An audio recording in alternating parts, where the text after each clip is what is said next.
The salesman at Crescent Auto had no idea they were watching the final move of a 4-year game.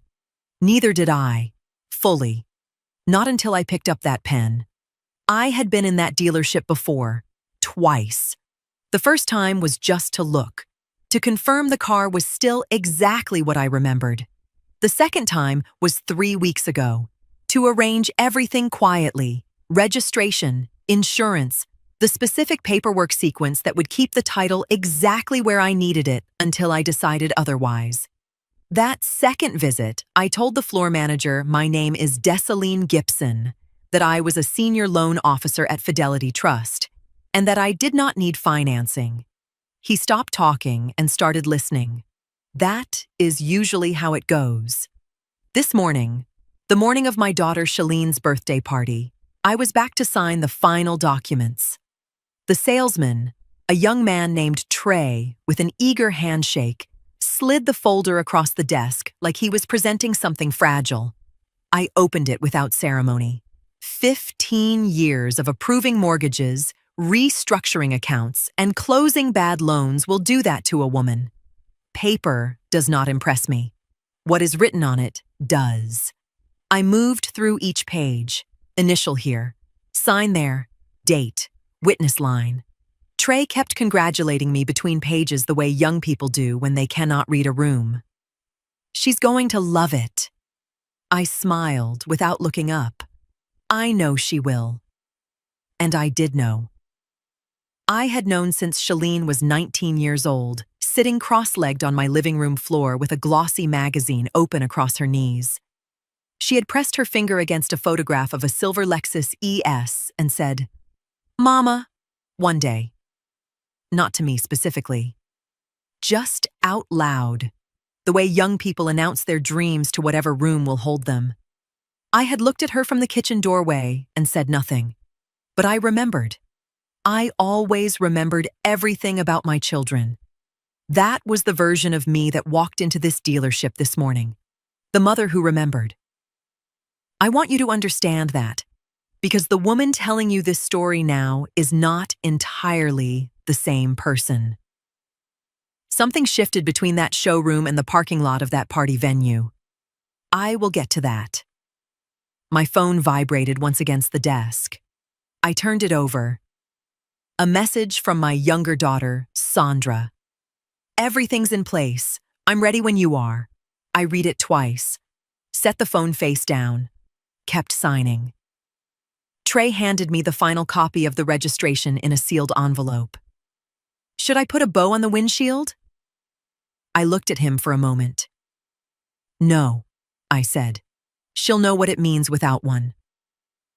I drove the car out of the lot myself.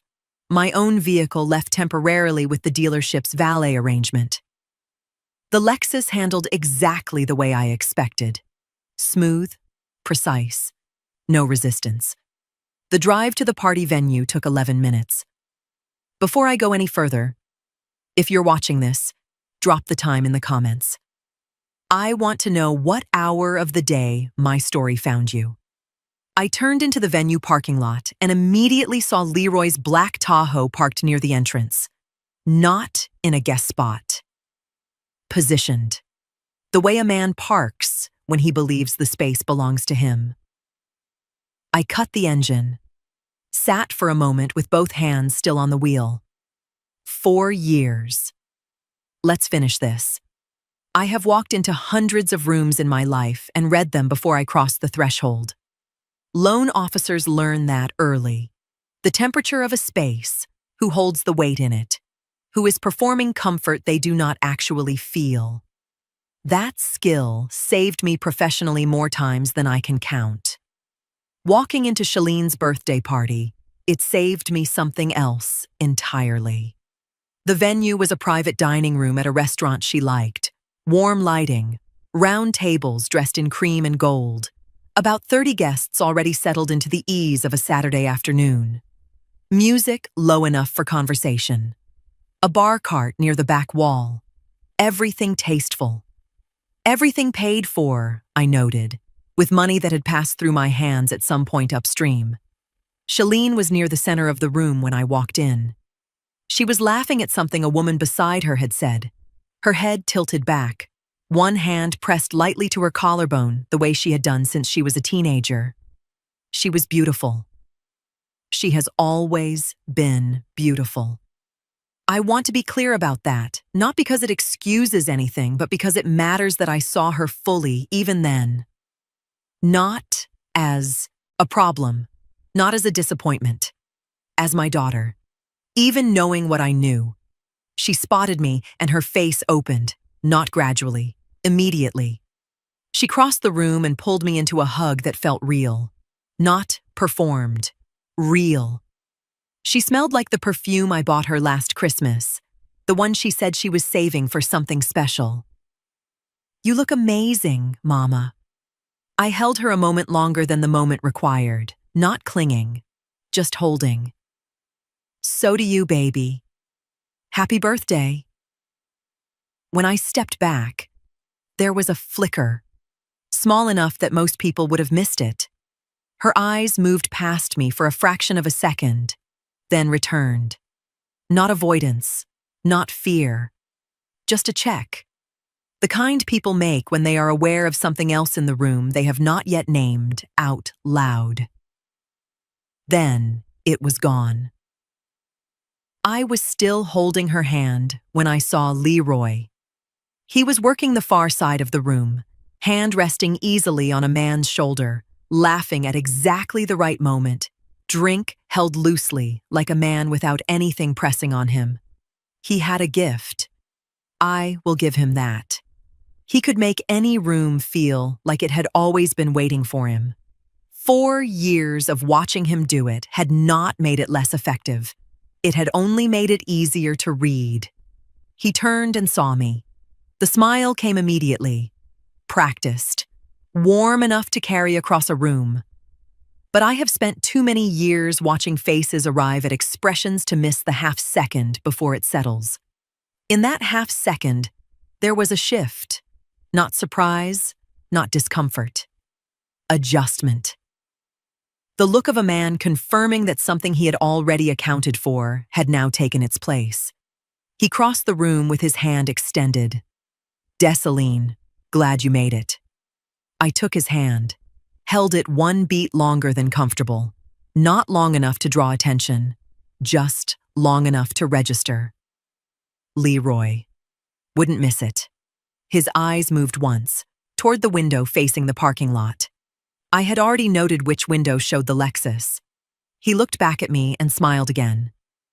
I returned it. Anyone watching would have seen 2 people being polite. Nothing more. Near the back, I noticed Bertie, my neighbor of 14 years, seated at a table with 2 women from the block. She caught my eye. She did not smile. She held my gaze just long enough to say something without speaking it. The kind of look a woman gives when she has seen enough small things over time to recognize when they are about to become one large one. I gave her a slight nod. She turned back to her table. A little while later, Shalene pulled me aside near the hallway. She took my hand in both of hers and squeezed. "Thank you for coming, Mama." Her voice was softer here. Lower. Not meant for the room. I looked at her closely. Not searching for evidence, searching for truth, for something that had not been coached, not been shaped, not been placed there by someone else's influence. Some hesitation. Some flicker of the girl who used to fall asleep on my shoulder and trust the world to hold while she rested. For a moment, just a moment, I thought I saw it. Then it settled. Not gone, just covered. I did not press. I squeezed her hand back. "I would never miss your birthday." And I meant every word. Someone had propped the restaurant doors open, and the afternoon light was sitting flat and gold across the parking lot when I led the guests outside. 30 people arranging themselves in a loose half-circle the way people do when they sense something worth watching is about to happen. The Lexus sat exactly where I had parked it. Silver. Clean. A white envelope tucked under the windshield wiper. The registration, in Shalene's name, pending my signature. I had placed it there myself before walking inside. A detail nobody noticed. Details rarely get noticed until it is too late. I stepped aside and let the car speak first. Shalene saw it and her whole face changed. Not performed, genuine. Her hand came up to cover her mouth, and her eyes went bright in the way I remembered from Christmas mornings when she was 7 years old. She said, "Mama," in a voice that had no calculation in it. Just feeling. Just her. For 4 seconds, she was entirely herself. The girl who pressed her finger against a magazine photograph and said one day to an empty room. I watched those 4 seconds, like a woman watching the last of something. Then, her eyes found Leroy. He was standing slightly behind the group, arms folded, and he gave her the smallest nod. Barely a movement. The kind of signal that only works between two people who have rehearsed what comes next. Shalene lowered her hand from her mouth, straightened, and when she looked at me again, something behind her eyes had been switched off. "Thank you for the new car, Mama." Her voice was even, warm enough for the audience around her. "But if you truly want me to be happy, leave us alone. You're not family." The words arrived the way a blade does. You do not feel the cut immediately. You feel the cold first. Leroy laughed. Not a nervous laugh, not a laugh that tried to soften anything. A full, settled laugh. The laugh of a man who had been waiting a long time for a specific satisfaction and was finally collecting it. He lifted his glass slightly, like a toast. Around him, the guests rearranged their faces. 2 women near the back stepped closer to each other. A man I did not recognize looked at the ground. Near the far edge of the group, Bertie stood completely still, her eyes on me. Not on Shalene, not on Leroy, on me. She could not hold my gaze. She looked away first. 30 pairs of eyes. Every one of them waiting to see what I would do. I stood in that parking lot for exactly 3 seconds.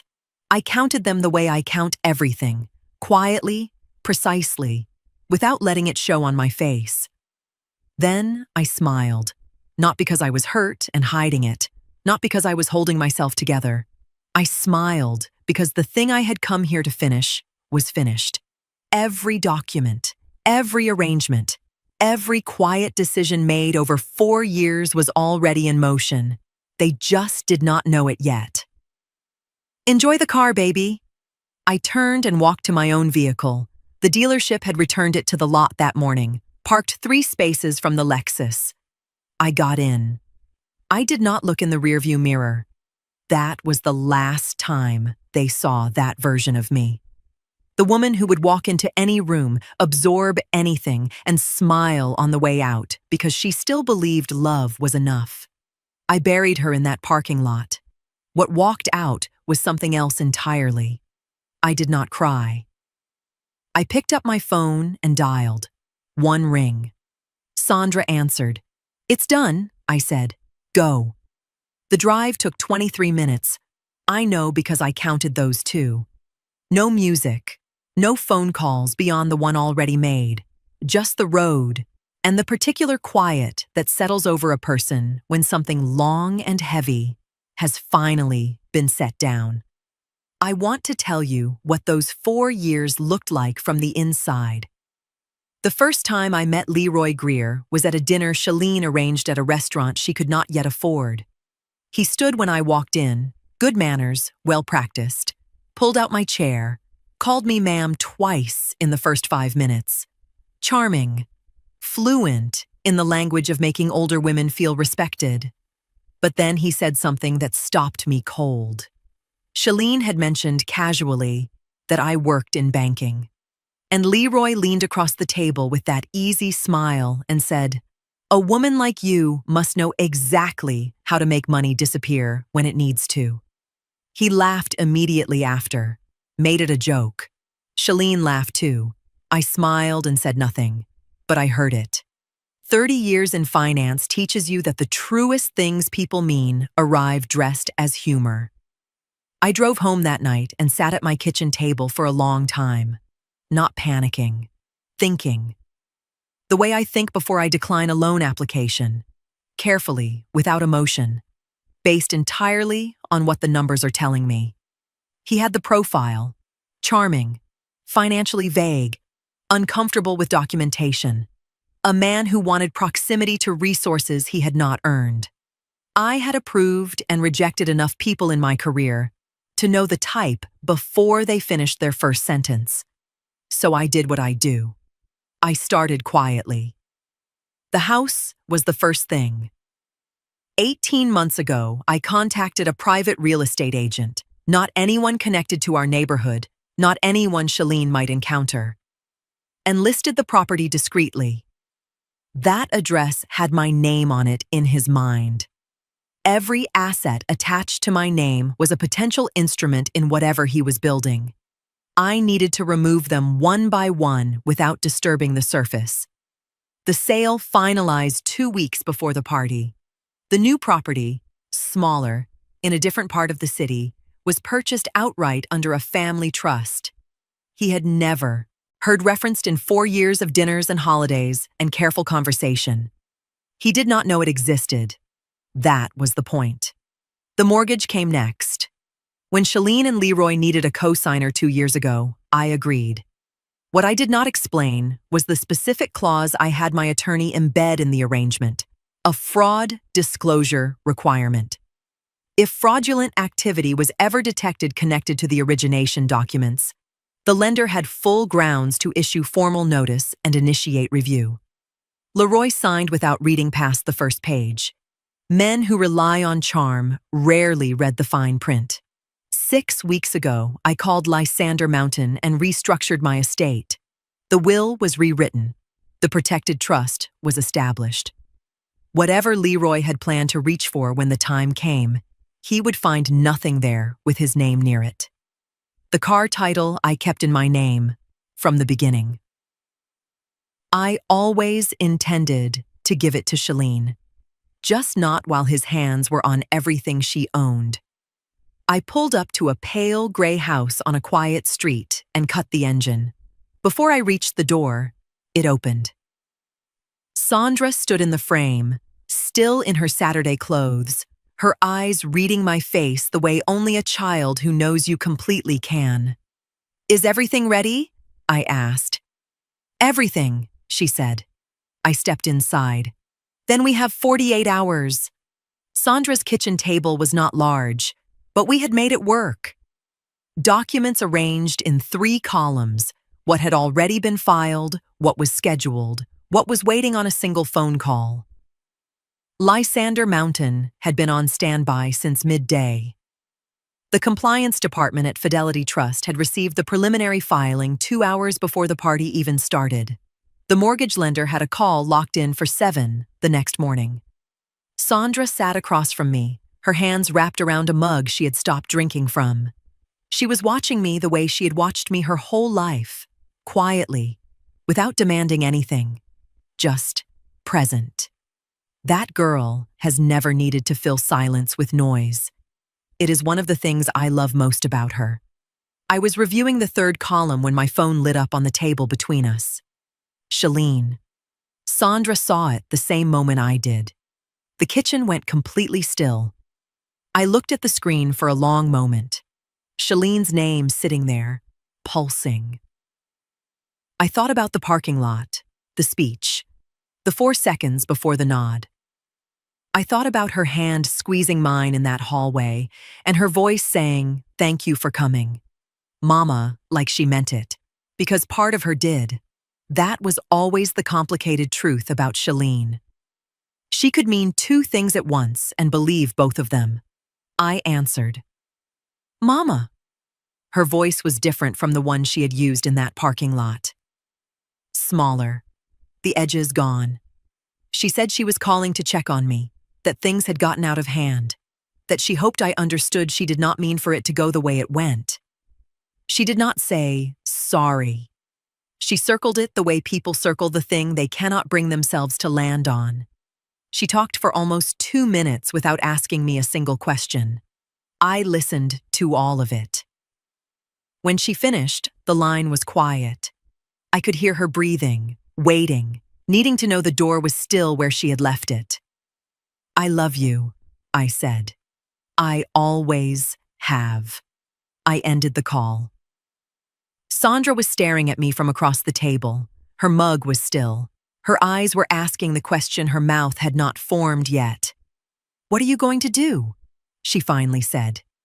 I picked up the document sitting at the top of the first column, uncapped my pen, signed it with the same steady hand I had used at the dealership that morning. "Everything I planned to do," I said.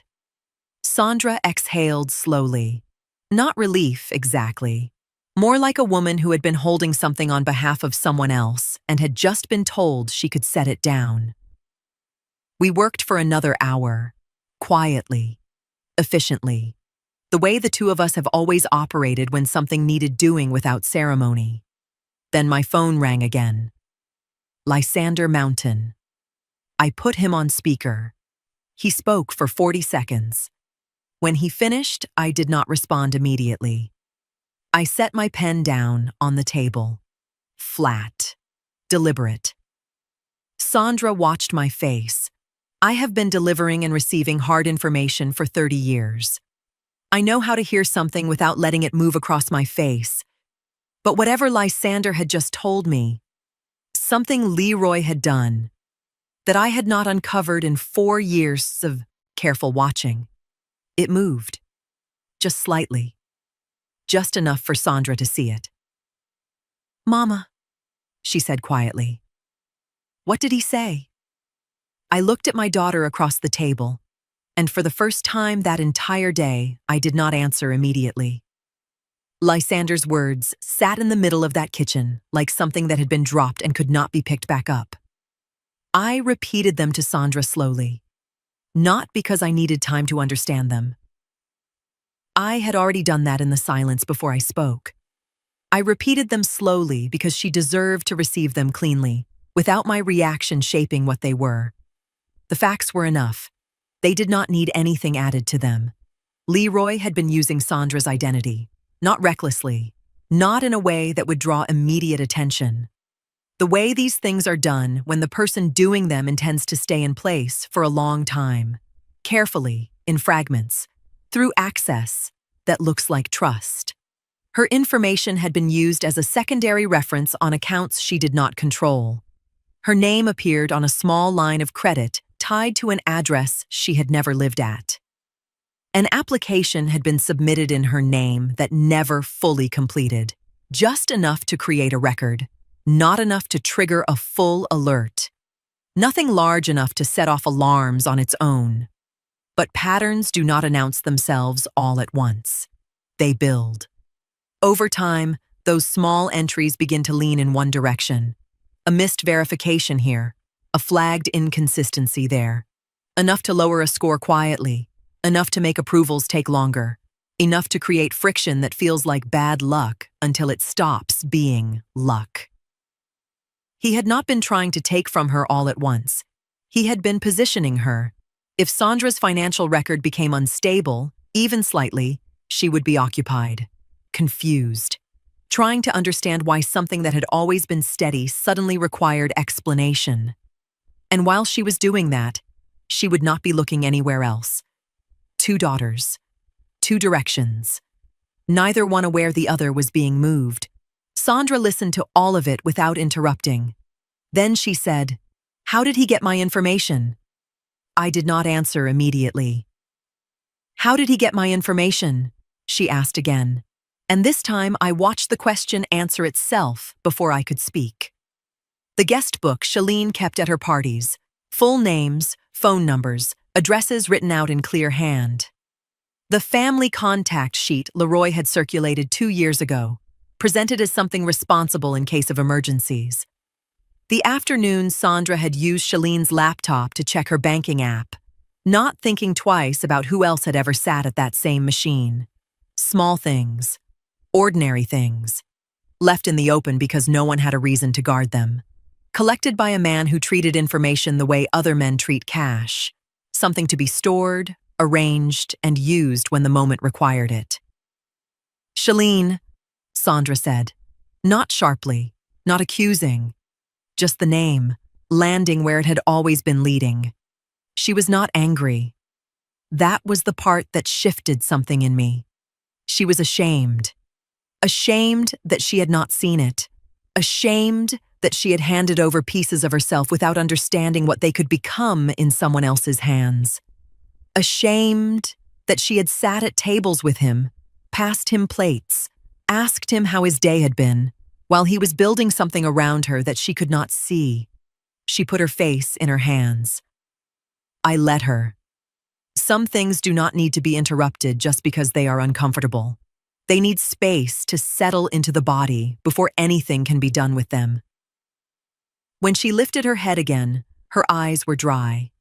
Sandra has always held her tears inward. It is not strength the way people think of it. It is something quieter than that. I stood and pulled her into me the way I had when she was small, and the world had pressed against her in ways she did not yet have words for. "He picked the wrong family," I said. She held on for a moment. Then she stepped back and straightened. That was all she needed. I sat down and called Lysander. "Add it," I told him. "All of it. The references, the partial applications, the linked accounts. Build the pattern, not the pieces." He was quiet for a moment. Then he said, "Once I formalize this as a pattern, it changes the classification. It moves from irregular activity to intentional misuse. That triggers review at a different level." "I understand," I said. "And once it's submitted, it won't stay contained," he added. "It becomes part of a record that other institutions can see when they run their own checks." "That's fine," I said. "It needs to be seen." I ended the call and looked at Sandra. "He has some time," I said. "Not much, but enough to feel it when things start shifting." Sandra met my eyes without hesitation. "Good," she said. I did not witness what happened the next morning, but I was told. Bertie called me first, at 8:43 before I had finished my second cup of coffee. Then Sandra called an hour later with what she had gathered from a woman on Shalene's street who knew enough to notice and enough to talk. Between the two accounts, I was able to piece together the morning with the kind of clarity that only comes when multiple people are watching the same thing from different angles. Shalene woke up early. That part I did not need to be told. She has always woken early when something is sitting at the edge of her mind. She went to the window the way people go to windows, when they already suspect the answer. The driveway was empty. Bertie said she watched from across the street as Shalene came outside in her housecoat, walked the full length of the driveway, and stood at the curb as though the car might simply reappear if she gave it enough time. It did not. She called the dealership at 9. Bertie could not hear that conversation, but Sandra's contact could see Shalene's face through the front window while she made it. Watched the expression shift from confusion to something harder to name. The dealership would have told her what was true. The vehicle was registered to another party. No transfer had been processed. There was nothing they could do. She called me next. My phone was off. Not blocked. Off. There is a difference, and I imagine Shalene felt it. A blocked call has a particular sound. A phone that is simply off asks nothing of you. It just does not answer. She called 3 times. The third time she did not leave a message. I was told she stood in the kitchen for a while after that. Still. The kind of still that is not calm. Then Leroy came downstairs. This is the part Bertie described most carefully, because she had moved to her front porch by then and had a direct sight line through the Greer's front window. Shalene told him the car was gone. She watched his face when she said it. He did not react the way a man reacts when he hears something he did not expect. There was a pause, brief, controlled, before the performance of surprise arrived. The furrowed brow, the question about calling the police, the arm around her shoulder. All of it one beat too late. Like a man who had already rehearsed the scene and was now delivering it from memory rather than feeling. Shalene registered it. Bertie was certain of that. She said Shalene stepped back from him, just slightly, just half a step. In the middle of his arm, coming around her. Not dramatically. The way a body moves when the mind has noticed something it is not yet ready to examine. She did not examine it. She let him pull her back in. She nodded along to whatever he said next, but that half step was already done. It could not be undone. At 11 o'clock, a courier arrived at their door. Leroy answered it. Signed for the envelope. Shalene was upstairs. Bertie saw her shadow pass the bedroom window just before the courier pulled away. Leroy stood in the kitchen and read the letter from the mortgage lender. Bertie could not see his face from that angle, but she saw what he did when he finished. He folded it carefully, slid it into the inside pocket of his jacket hanging on the chair. Then he called upstairs that he was making breakfast. Lysander called at 2 in the afternoon. Sandra was in the next room.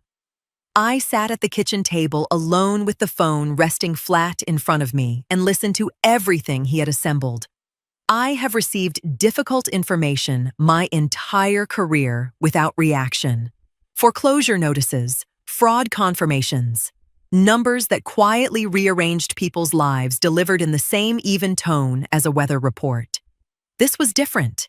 Not because it was worse than anything I had handled professionally, but because every detail landed twice, once as confirmation.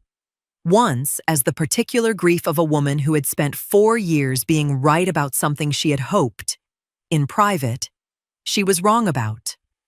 Leroy had never intended to build anything. That was the foundation of it. From the beginning, he had operated on proximity, not ownership. Access to things he had not earned and did not intend to earn honestly. He moved close to structure, close to stability, close to people whose names carried weight in rooms he could not enter on his own. He had used mine, not loudly, not in a way that could be easily traced back and challenged, but consistently enough that it began to attach. Referencing my position at Fidelity Trust, in conversations I was never part of. Letting people assume he understood systems he had only observed from the outside. Borrowing credibility the way some men borrow money, with no intention of returning it, and no concern for what the debt leaves behind. That was his pattern. Not bold moves, repeated ones. Shalene had been the center of that pattern. Her love for him had not been calculated. That was the part he relied on. A woman who loves a man completely does not audit his language, does not question why certain conversations happen behind closed doors, does not stop to examine why explanations always arrive just clear enough to satisfy, but never clear enough to verify. He did not need her to participate. He only needed her to believe. I sat with that for a moment. She had given him certainty, and he had used that certainty as proof to everyone else. 3 months ago, Lysander confirmed the timing. Leroy had consulted a divorce attorney, not because the marriage had broken, because he had decided it had finished its purpose. The next phase had already been planned. Close out what he had built. Position himself cleanly. Leave Shalene carrying whatever remained. Debts tied to her name. Inconsistencies tied to her records. Explanations that would take years to untangle because they had never been clear to begin with. The birthday party had not been an emotional outburst. It had been positioning, a public separation, clean enough that if anything followed, I would be removed from it before I had the chance to step in. If I had responded the way he expected, hurt, reactive, visible, he would have been right. That was his mistake, not arrogance in the way people describe it. overconfidence in a pattern that had worked too many times before. My phone vibrated against the table. Unknown number. I looked at it for a moment and recognized the structure. Not his primary line, but one attached to it. The kind people use when they believe their usual path is being watched. Leroy. I turned the phone face down and let it ring out. He called again, 20 minutes later, then once more. Each time I watched the screen, let it settle, and turned it back over without answering. I did not block the number. "Why not block it?" Sandra asked from the doorway. I didn't look up immediately. "Because a man who thinks the door is closed starts making decisions," I said. "A man who thinks it might still open waits." She leaned against the frame, considering that. "And waiting keeps him where we can see him," she said. I nodded once. Silence settled again. Not empty, just complete. I picked up the phone and called Lysander back. "Does Shalene know about the consultation?" I asked. He paused, not because he needed time to think, but because he understood the weight of the question. "No," he said. "And if he tells her first, it won't be the truth. It'll be whatever version keeps control." I sat with that for a moment. Not long, just long enough to decide. "I know who tells her," I said, and when I ended the call, I already knew exactly how. I told Sandra what I needed from her over breakfast. Not everything, just the outline. One call, one question, nothing that sounded like a warning. The kind of question a sister asks when she is simply checking in, casual enough to pass unnoticed, specific enough to stay behind after the call ends. Sandra listened with both hands around her mug. When I finished, she sat for a moment, letting it settle the way she always does. Then she nodded once and stood. She made the call from the living room. I stayed in the kitchen. I could hear her voice, but not her words. The particular low, even register she uses when she is handling something carefully. I occupied myself with the breakfast dishes and listened to the rhythm of it. Not the content, the shape. There is a difference. The call lasted 4 minutes. I counted. When she came back, she leaned against the doorway and looked at me. "I asked her," she said, "exactly the way you said. And?" She laughed first. Sandra set her phone on the counter. That short laugh people use when something lands closer than they expected. A pause. Then she said everything was fine. Said she and Leroy keep their finances separate. Said she doesn't really go through his paperwork. I dried my hands on the dish towel. But? She went quiet after. Sandra met my eyes. Not confused, just thinking. Like the question didn't leave when the call ended. That was enough. A seed does not need force. It only needs to land in the right place. And Shalene had already shown me, in that driveway, in that half step back, that she was standing in soil that would take it. Lysander called at 11. He did not speak in dramatic terms. He never does. Men who do this work understand that precision matters more than volume. What he told me was this. The filing we had submitted, combined with the additional pattern he documented, had been formally logged and cross-referenced, not acted on in isolation, reviewed alongside activity that had already drawn quiet attention. What we provided did not create the scrutiny. It gave shape to it. That mattered. It meant this was not the beginning of something. It was an escalation. A formal request for clarification had been issued to Leroy Greer's place of employment. Not a charge, not an accusation. A request for documentation and response, structured, official, and recorded. It had been delivered in person. Leroy was not at his desk when it arrived. Someone else signed for it, which meant the envelope had passed through another set of hands before it reached his. Which meant Whether he liked it or not, the privacy he had been operating inside had already started to thin. I set the phone down and sat with that for a moment. Lysander had flagged something else. In the course of reviewing the financial records, a pattern had surfaced. Small transfers, consistent in timing, structured just beneath reporting thresholds. Not large enough to stand out individually, repetitive enough to become visible when viewed together. That was not improvisation. That was habit. And habit does not begin where you first notice it. It means there is more behind it than what you can currently see. Whoever the third party was, it extended the scope beyond what sat inside our family. It meant there were additional records, additional accounts, additional places where the same pattern might exist. It meant this would not be resolved quietly. Sandra had come back into the kitchen.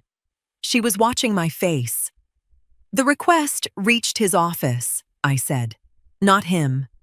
Someone else handled it first." She absorbed that without reaction. "He'll be aware of it soon," I added. "And once he is, he'll have to decide how to respond before anyone else decides for him." "What if he runs?" she asked. I looked at her. At this quiet, steady woman who had carried every part of this beside me without asking for recognition, without needing explanation, without once stepping out of line with what needed to be done. "If he runs," I said, "then he answers every question without saying a word." She held my gaze for a moment. Then she nodded. "Good," she said. I was on Sandra's back porch when Shalene's world came apart. I did not know it in real time. I pieced it together afterward, from Bertie, from Sandra's contact on the street, from the particular sequence of events that arranges itself into clarity once all the accounts arrive.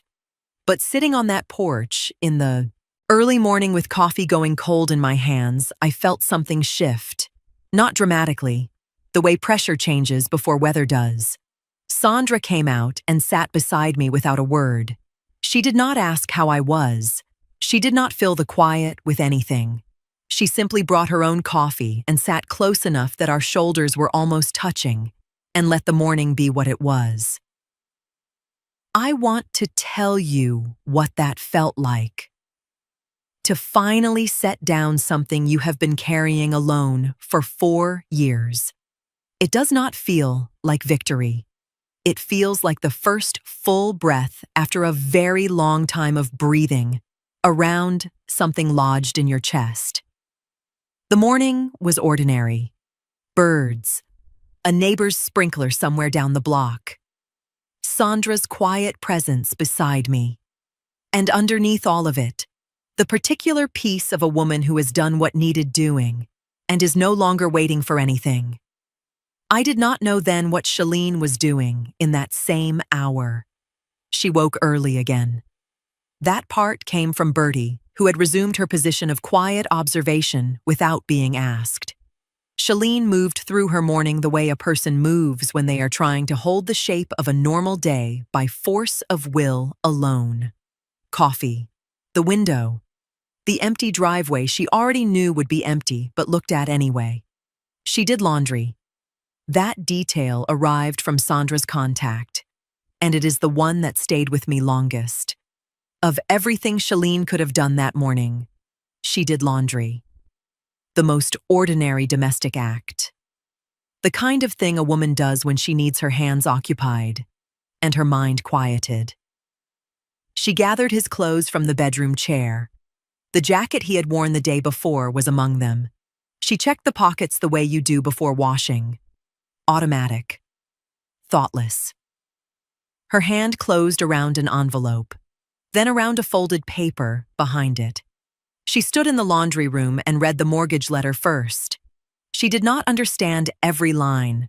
Bertie said she read it twice, slowly, her lips not moving, but her eyes going back to the top when she finished. She understood enough. Her name was not on it. Her mother's was. And the language in it was not the language of a routine correspondence. The transfer record was worse. Not because it explained everything. It did not. because it explained just enough: amounts, dates. A name she did not recognize moving through accounts structured in increments too deliberate to be accidental. She called Leroy. He did not answer. She called again. The second call rang longer before it stopped. She stood in her kitchen holding both pieces of paper and did not move for a long time. Bertie said the kitchen light stayed on and Shalene's shadow did not shift for nearly 10 minutes. Then she put the papers on the counter, got her keys, did not change out of what she was wearing. She did not call me. I want you to understand that her first instinct was not to call her mother. It was to go to her mother's house, to stand where she had always stood when the world stopped making sense. She turned onto my street and saw the moving truck. That house was mine. I want to be clear about that, not defensively, just truthfully. Shalene and Leroy had their own home, had lived in it since they married. The house on Calder Street was the one I bought before either of my daughters was born, the one I painted and repainted as they grew, the one I sat in alone after they both left, and made my peace with the quiet. It was mine to sell. I owed no one notice of that. I owed no one permission. Bertie called me at 10:30. She had watched Shalene pull up and sit in her car for 20 minutes without getting out. Bertie said she almost went over immediately, but something told her to wait. She understood, without being told, that some moments need their full length before anyone interrupts them. Eventually, Shalene got out of the car. The moving crew was still working. A few pieces of furniture, boxes from the back rooms, the last of what I had not taken earlier in the week. One of the movers met her at the door. Bertie could not hear what was said, but she watched Shalene's face receive it. The property had been sold. The mover was kind about it. Bertie was certain of that. He stepped aside and let her in. I have imagined that walk many times since. She would have gone to the kitchen first. She always went to the kitchen first in every home she entered. A habit she developed so young, cannot remember when it started. That kitchen was where I taught her to make her grandmother's rice, where she sat on the counter at 14 telling me about a boy who had not called, where she cried the morning of her wedding because she was happy and did not know what else to do with it. Empty now. The walls, the same color. Everything else gone. The hallway next. Her school photographs had hung there for 20 years in mismatched frames. I never got around to replacing because she always said she liked them that way. The hooks were still in the wall. Nothing on them. Her bedroom last. I know she went there last because Bertie said she was inside for a long time before anything happened. The bedroom was where she went when things were too large for the rest of the house. It always had been. I had sat on the edge of that bed more nights than I could count.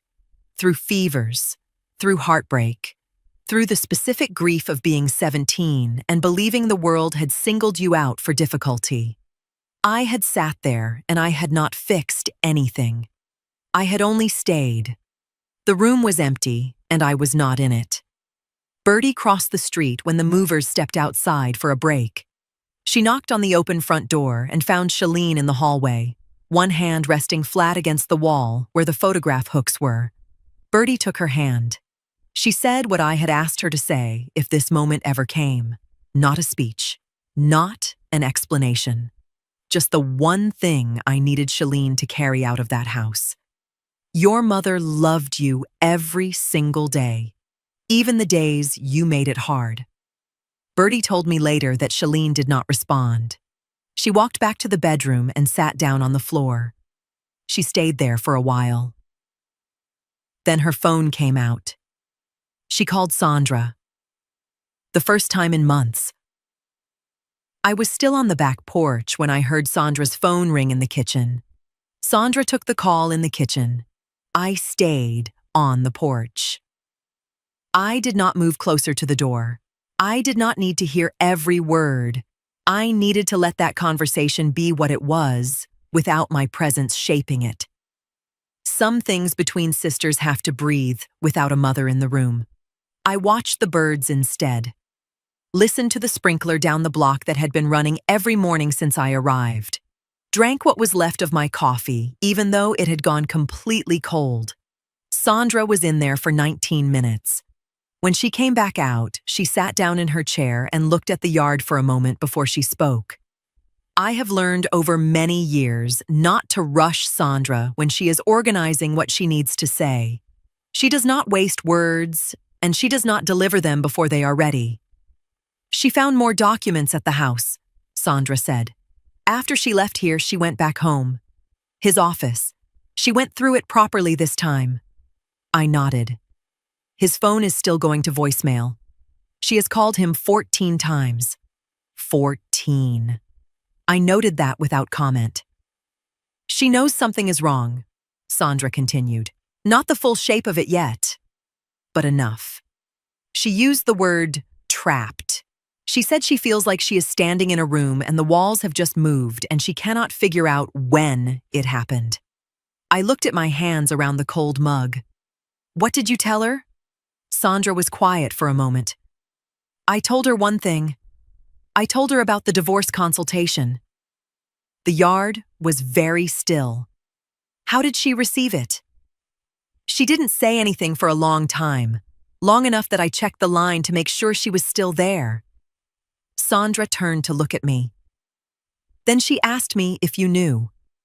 I did not respond to that. We both already knew the answer. I told her yes, Sandra said. She asked me when. A pause. I told her you had known for a while. The sprinkler down the block finished its cycle. The yard went quieter. Then she asked me if you still came to her party knowing that. I looked out at the garden, a row of plants Sandra had been tending since spring, green and unhurried, growing on their own schedule without being forced. What did you say? I asked. Sandra's voice was even. I told her you brought her the car she always wanted. I did not trust myself to speak for a moment. Not because I was breaking, I was not breaking, but because some truths, when they are said out loud by someone else, land differently than they do inside your own head. I had known why I brought that car. I had known it every mile of that 11-minute drive, but hearing Sandra say it, plainly, without decoration, made it real in a way that required a moment. I took that moment. She was quiet again after that, Sandra said. A different kind of quiet, not shock, more like something settling. We sat with that. Then Sandra said, She asked me something else. I looked at her. She asked if you would talk to her. The question sat between us on that porch like weather. I looked through the kitchen window at the empty table where we had spread the documents 2 nights ago, at the chair where I had signed the first paper while Shalene's voice was still in the air. Sandra was watching me. I turned back to the yard, and I was already looking at her when she turned to the window to find my face. I sat with the decision for a long time before I made it. Not because I was uncertain, because some decisions deserve to be sat with. Because a woman who moves through everything at the same speed eventually stops being able to tell the difference between what requires urgency and what requires patience. This required patience. I thought about Shalene at 4 years old, the particular weight of her when she fell asleep on my shoulder, her breath evening out, her hand still loosely holding the collar of my shirt, even in sleep. The absolute trust of a small child who has never had reason to question whether she is held. I thought about her in that parking lot. The nod, the speech delivered in her party voice while 30 people watched. I thought about the phone call, I love you, I always have. And the fact that both times I said it, I meant it without reservation. I called Lysander first. He confirmed what I needed to hear. Leroy had been formally contacted. He had retained his own attorney, a detail that told me everything about which direction he had decided to move in. His accounts were under review pending the investigation's outcome. He had not returned home. Shalene was alone in that house. Lysander also confirmed the estate restructuring was fully insulated. The protected trust was sealed. No spouse could access or claim it regardless of marital status during any future proceedings. Whatever Leroy had mapped out in his mind as the financial reward for 4 years of careful positioning, he would find nothing there with his name near it. Not 1 cent, not 1 line. I thanked Lysander and ended the call. Then I got the notepad from Sandra's kitchen drawer and I sat down at the table and I wrote. 3 pages. I will not tell you everything I said in those pages. Some of it was only for Shalene, and some of it was only for the version of me that needed to say it in order to be done with carrying it. But when I reached the last paragraph, I read it back to myself, quietly. The way you read your own handwriting, finding the places where the pen slowed, where the thought arrived before the words did. Then I read it aloud to Sandra. She was standing in the doorway. I did not look up from the page. I did not leave because I stopped loving you. I paused where the sentence ended naturally. I left because I refused to let him use my love for you against both of us. Another pause. Longer. When you are ready to understand the difference, I will be here. But I will not be waiting. I will be living. I smoothed the corner of the page with my thumb. And when you come, and I believe you will, come as my daughter. I looked up then. Not as his strategy. Sandra was quiet for a moment. Mama, she said. Nothing after it. Just that. I folded the pages, slid them into an envelope, and sealed it. Sandra drove to Shalene's house that afternoon. She did not call ahead. She let herself through the front gate, left the envelope on the kitchen counter, and walked back out without waiting. She told me later that Shalene was in the house. She could hear movement upstairs. She did not call out. She simply left it and came home. When she pulled into her driveway, she called me. It's there, she said. I was already in the kitchen making dinner when she walked back in. I know, I said. Now we wait. Shalene's hand found the envelope 2 hours later. She did not open it immediately. She stood at the kitchen counter with her palm flat against it. That was where she stayed when Bertie's light went off across the street. 3 weeks passed between the letter and the doorbell. I did not count the days, not exactly, but I was aware of them the way you are aware of weather moving through. I had settled into my new place properly by then. Not just occupying it, actually living in it. Curtains I had chosen myself. A kitchen organized the way I wanted without compromise. Mornings that began at the hour I decided and moved at the pace I set. The space was smaller than Calder Street. I had chosen that deliberately. I did not need square footage. I needed rooms that were entirely mine. There was one photograph on the wall in the hallway. My 2 daughters, years before any of this. Shalene is laughing at something outside the frame. Sandra is looking at the camera with that steady gaze she has had since she was 9 years old. I had put it up the first week. Not as sentiment exactly. As a true record of what I was working toward. Leroy's situation had moved in the weeks since the letter. Charges had been formally filed. The investigation had reached the point where the regulatory authorities' findings were sufficient to proceed. His attorney was managing the response, which told me everything about how much there was to respond to. The marriage was over in every legal sense. Shalene had retained her own attorney, and the proceedings had begun quietly, without theater. She had not contacted me directly since Sandra delivered the letter. I had not contacted her. We were both, I think, understanding that the next move required the right conditions. Forced reconciliation is just another performance. What I had written in that letter was an invitation, not a summons. The doorbell rang on a Tuesday morning. I was in the kitchen. I set down what I was holding, walked to the door, and opened it. Shalene was standing on the other side. She was not dressed for an occasion, no performance in how she had put herself together. She looked like a woman who had gotten up, gotten in her car, and driven over before she could talk herself out of it. She had lost some weight. Her eyes were clear, but tired in the way that follows weeks of reckoning rather than weeks of rest. She did not ask to come in. "I read the letter," she said. I waited. "I didn't know." Her voice was steady.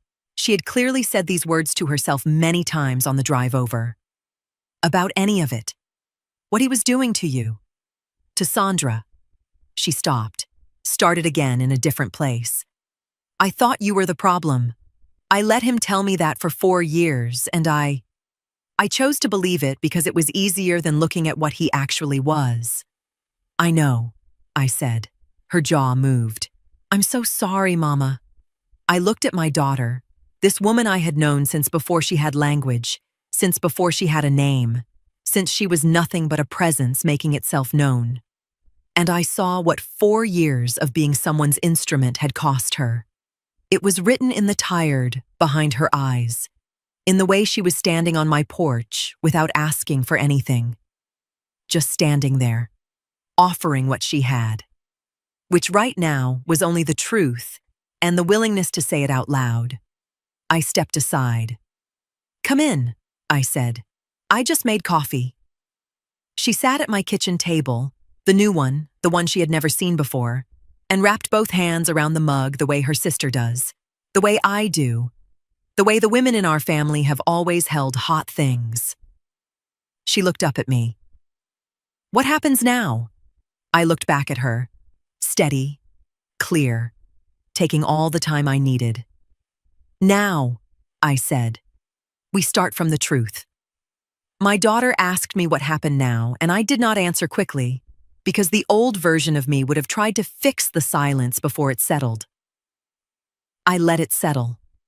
I let her sit at my new kitchen table with both hands around that mug, looking smaller than I remembered and more honest than she had been in years.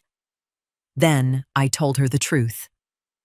Now we stop pretending love can survive without truth.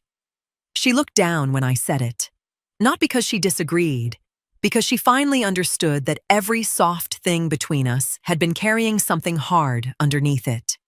The months after that did not move like a miracle. They moved like real life: paperwork, meetings, attorneys, credit disputes, statements written carefully because feelings do not clear records. Sandra's name was restored slowly, one correction at a time. Accounts were closed, false entries challenged. Her credit report began looking like hers again, not like something a man had dragged his fingers through and walked away from. Leroy faced consequences the way men like him hate most. Not through shouting, not through spectacle, but through documents that outlived every excuse he tried to make. Shalene left that house, not dramatically, quietly. She found a smaller place on the other side of town, close enough for rebuilding but far enough from the version of herself that had let a man teach her cruelty in her own mother's direction. She and I speak now. Not every day, not like before, but honestly. And I have learned there is a difference between repairing and rebuilding. Repairing pretends you are restoring what cracked. Rebuilding admits the crack happened and chooses stronger materials. Sandra remained Sandra through all of it. The one who answered every call. The one who sat on the porch beside me without needing to fill the morning with questions. The one who delivered that letter and walked away without watching her sister break open over it. The quiet ones are always the most powerful. They do not announce their strength because they have never needed an audience to confirm it. As for me, I sleep now. Real sleep. The kind that does not keep one ear open for a phone call, one hand reaching for a problem that has not happened yet. My mornings belong to me. My kitchen is arranged the way I like it. My front door opens only to people I choose. That may not sound like victory to some folks, but peace is the first luxury a woman loses when she spends years carrying people who mistake her love for permission. There is one thing nobody knew. After everything settled, I called Crescent Auto myself. I had the Lexus delivered to Shalene's new address. Clean title, fully transferred, no note attached. She called me when she saw it, but I did not answer right away. Not because I wanted to punish her, because I needed her to stand in front of that car and understand what it had always been, a gift, not bait, not leverage, not a tool in Leroy's hands, a gift from a mother who had never stopped being one. People ask me sometimes who I am now. I tell them I'm the same woman. I just stopped apologizing for all of her. People ask me if I regret any of it. The plan, the party, the 48 hours, walking away from everything I built. I tell them the truth. I didn't walk away from anything that was mine. I walked toward everything that was.